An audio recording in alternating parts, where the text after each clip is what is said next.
تبارك الذي نزل الفرقان على عبده ليكون للعالمين نذيرا۔ میرے دوستو، آج فتنوں کے دور کے اندر مسلمان مطلب پرست ہو گیا ہے۔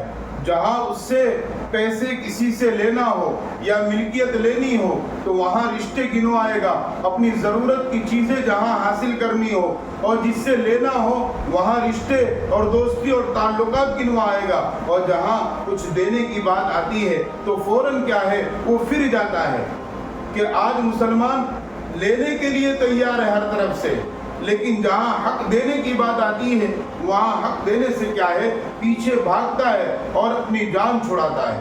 اسی طریقے سے اگر ماں باپ بوڑھے ہو جائیں تو ان کی خدمت کی بات آتی ہے تو بہت سارے لوگ خدمت کے لیے تیار نہیں ہوتے۔ جہاں ماں باپ کا انتقال ہوتا ہے ملکیت میں لڑ جھگڑ کر حصہ لینے کے لیے تیار ہو جاتے ہیں۔ اسی طریقے سے حقانی صاحب نے ایک واقعہ تقاریر حقانی کے اندر نقل کیا ہے کہ دو بھائی تھے، ایک بڑا بھائی اور ایک چھوٹا بھائی، اور دونوں خوب محنت کیے اور محنت کر کے بڑے بھائی نے کارخانہ بسا لیا، اچھا بنگلہ بنا لیا، اچھی گاڑیاں خرید لی اور ساری فیسیلیٹی عیش و عشرت کی اس نے مہیا کر لی، اور اس کے بعد بڑے بھائی کا نکاح ہو گیا۔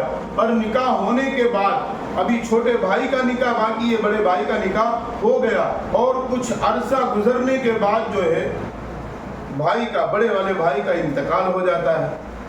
اب جو اس کی عورت ہے وہ رو رہی ہے، رشتہ دار و احباب سب جمع ہو گئے اور سب رونا شروع کر دیے۔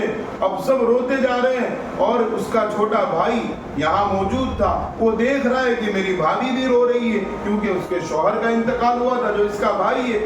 اب وہ بھابھی زور زور سے رو رہی ہے اور چلا رہی ہے اور کہہ رہی ہے اتنی محنت سے یہ بنگلہ بنایا، اس بنگلے میں رہے گا کون؟ تو دیور آ کے کہتا بھابھی رو نہیں، میں ہوں نا۔ پھر تھوڑی دیر کے بعد وہ بھابھی روتی ہے اور کہتی ہے اتنے بڑے کارخانے اور فیکٹری کو بسایا، اس فیکٹری کو چلائے گا کون؟ دیور کہتا ہے بھابھی میں ہوں نا۔ پھر اس کے بعد بھابھی روتی اور چلاتی ہے، زور زور سے رو رہی ہے اور کہہ رہی ہے اتنی مہنگی 20 لاکھ کی گاڑی خریدی، اس گاڑی میں گھومے گا کون؟ دیور کہتا ہے بھابھی میں ہوں نا۔ جتنی ملکیت اور جتنی چیزیں تھی اس عورت نے، اس کی بھابھی نے گنوایا، وہ ساری چیزوں میں دیور کہہ رہا ہے کہ میں ہوں نا، میں ہوں نا، میں ہوں نا۔ اس کے بعد اس کی بھابھی خاموش ہو گئی، مجمع خاموش ہو گیا، رشتہ دار و احباب جو آئے تھے سب پرسکون ہو گئے۔ پھر تھوڑی دیر کے بعد بھابھی نے رونا پھر شروع کر دیا۔